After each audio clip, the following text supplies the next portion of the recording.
الحمدللہ رب العالمین وبہ نستعین وصلی اللہ وسلم علی سید الانبیاء والمرسلین وعلی آلہ واصحابہ اجمعین ومن تبعہم بإحسان الی یوم الدین اما بعد۔ یہ ایک مختصر سی نشست ہے جس میں میں ایک مسئلے کی وضاحت کر رہا ہوں۔ پچھلے رمضان میں بھی اور خصوصاً اس رمضان میں یہ مجھ سے سوال بکثرت کیا جا رہا تھا کہ بہت سارے لوگ تراویح جو امام کے ساتھ شروع کرتے ہیں، کچھ لوگ آدھا وقت امام کے ساتھ بتاتے ہیں اور ایک بڑی تعداد ایسی ہوتی ہے جو تراویح جیسے ہی ختم ہوتی ہے نکل جاتے ہیں اور پھر رات میں اپنی ثوابدید پر کچھ اور رکعتیں پڑھ کر کے پھر وتر کی نماز پڑھتے ہیں۔ یقیناً ان حضرات کو یہی فکر دامن گیر رہتی ہے کہ کثرت ثواب۔ بنیادی بات یہ ہے کہ کثرت ثواب کو اللہ تعالیٰ نے یعنی محض کثرت عمل سے جوڑ کے نہیں رکھا ہے۔ کثرت ثواب کا تعلق اتباع سنت سے ہے۔ نبی صلی اللہ علیہ وسلم کی شریعت مطہرہ کے عین موافق عمل ہو تو اللہ نے اس پر اجر بہت رکھے ہیں۔ اور خلیجی ممالک جو گلف ممالک ہیں، جہاں کچھ لوگ ہمارے جان پہچان کے ہیں، ان سے بھی یہ بات جو ہے ایک سوالیہ انداز میں آ رہی تھی کہ جو ہے لاک ڈاؤن کی وجہ سے تراویح مختصر پڑھائی جا رہی ہے، تو پھر امام کے ساتھ تراویح پڑھ کر کے پھر حسب ضرورت کچھ نمازیں ہم پڑھیں رات میں مزید، پھر جا کر کے وتر پڑھیں۔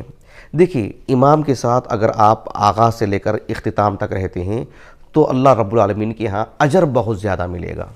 کس درجے کا اجر ہوگا اس سلسلے میں ایک حدیث مبارکہ میں آپ کو بتاتا ہوں۔ ایک حدیث مبارکہ ہے سنن اربعہ کی۔ امام ابو داؤد رحمہ اللہ اپنی سنن کی کتاب الصلاح کا جو آخری حصہ ہے، ابواب قیام اللیل، جو ایک تفریح ہے اس میں ایک باب آپ نے قائم کیا ہے، باب ما جاء فی قیام شہر رمضان۔ امام ترمذی رحمہ اللہ نے بھی اپنی سنن کی ابواب الصوم کے اواخر میں بہو یہی عنوان آپ نے قائم کیا ہے باب میں، اور امام نسائی رحمہ اللہ نے کتاب الصحو میں لے کر آئے ہیں،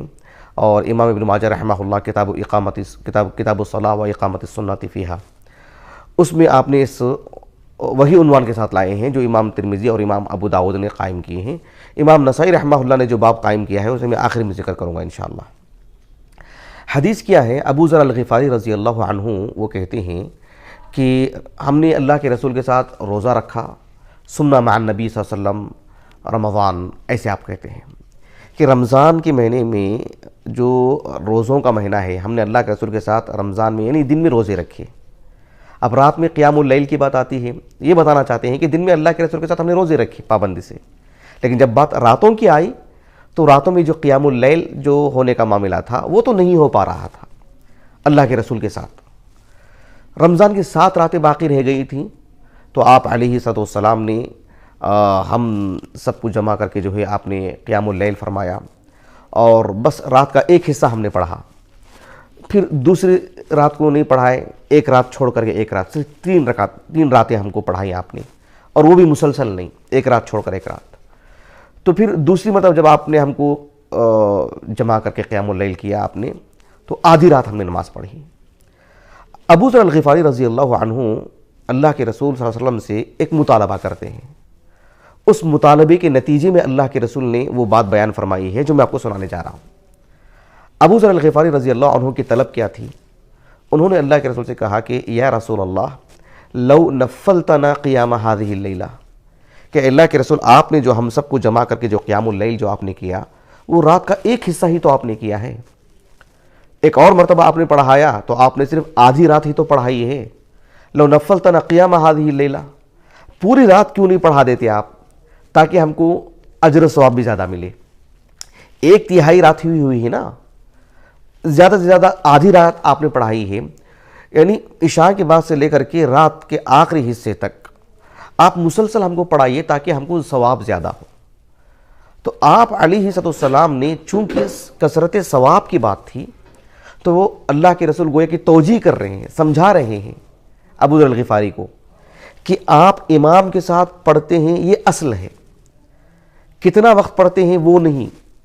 آپ رات کا ایک حصہ پڑھتے ہیں، آدھی رات پڑھتے ہیں، پوری رات پڑھتے ہیں، صرف آدھا گھنٹہ پڑھتے ہیں، بات اس پر نہیں، حسب ضرورت، لیکن آپ امام کے ساتھ آغاز کرتے ہیں، امام کے ساتھ اختتام کرتے ہیں تو آپ کو پوری رات قیام اللیل کا ثواب مل جائے گا۔ ان کا جو سوال تھا، ان کو جو بے چینی تھی ثواب کو لے کر کے کہ مزید بھی پڑھیں، تو کہا کہ امام کے ساتھ پڑھیں نا تو بات ہو گئی، آپ کو اجر تو پورا ملے گا۔ اللہ کے رسول نے کہا صلی اللہ علیہ وسلم ان الرجل اذا صلی مع الامام حتی ینصرف، ایک آدمی امام کے ساتھ نماز پڑھتا ہے یہاں تک کہ امام جب سلام پھیرتے ہیں مکمل تراویح اور وتر کے بعد، جب امام فارغ ہوتے ہیں اس وقت آپ امام کے ساتھ فارغ ہو جاتے ہیں، تو آپ صلی اللہ علیہ وسلم نے فرمایا، سنن ابی داؤد کے جو الفاظ ہیں، حسب لہ قیام لیلۃ، پوری رات جو ہے وہ قیام اللیل کا اجر حاصل کریں گے اللہ کے ہاں، پوری رات ان کی قیام اللیل میں لکھی جائے گی۔ سنن ترمذی کے الفاظ ہیں کتب لہ قیام لیلۃ، اور سنن نسائی کے الفاظ ہیں کتب اللہ لہ قیام لیلۃ، سنن ابن ماجہ کے الفاظ ہیں کہ فإنہ،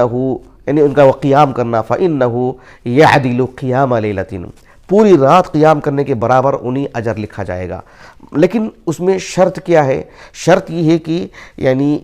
امام کے ساتھ آغاز ہونا چاہیے اور اختتام بھی امام کے ساتھ۔ امام جب وتر سے فارغ ہوتے ہیں تبھی فارغ ہونا چاہیے امام کے ساتھ، بھلے ہی وہ آدھا گھنٹہ پڑھاتے ہوں۔ تو یہ جو اتنا مبارک عمل ہے کہ پوری رات قیام اللیل میں لکھا جائے گا، شمار ہوگا ان میں، بھلے ہی وہ دیگر عبادتیں انجام دیتے ہوں، جیسے قرآن پڑھتے ہوں، ذکر و اذکار میں رہتے ہوں، یا کسی بھی عمل میں، حتیٰ کہ وہ آرام بھی کر لیتے ہیں، لیکن قیام اللیل میں ان کو اجر لکھا جائے گا۔ امام نسائی نے جو باب قائم کیا ہے کہ باب ثوابی من صلی مع الامام حتی ینصرف، اہل علم نے اس حدیث مبارکہ کو رکھ کر کے یہی بات بتائے ہیں کہ جتنا بھی میسر ہو امام کے ساتھ آغاز سے لے کر اختتام تک ہونا چاہیے، وتر کی نماز تک، تو اسے پوری رات قیام اللیل کا اجر ملے گا۔ اس عمل کو ضائع ہونے مت دیں، اور جو ہے مزید نمازیں پڑھنے کے نام پر امام کے ساتھ تعلق توڑ کر کے نہ نکل جائیں، ورنہ جو ہے ایک بہت ہی عظیم اجر و ثواب سے محروم ہو جائیں گے۔ اللہ تعالیٰ اس عظیم ثواب کا ہمیں مستحق بنائے۔ سبحانک اللہم و بحمدک، اشہد ان لا الہ الا انت، استغفرک و اتوب الیک۔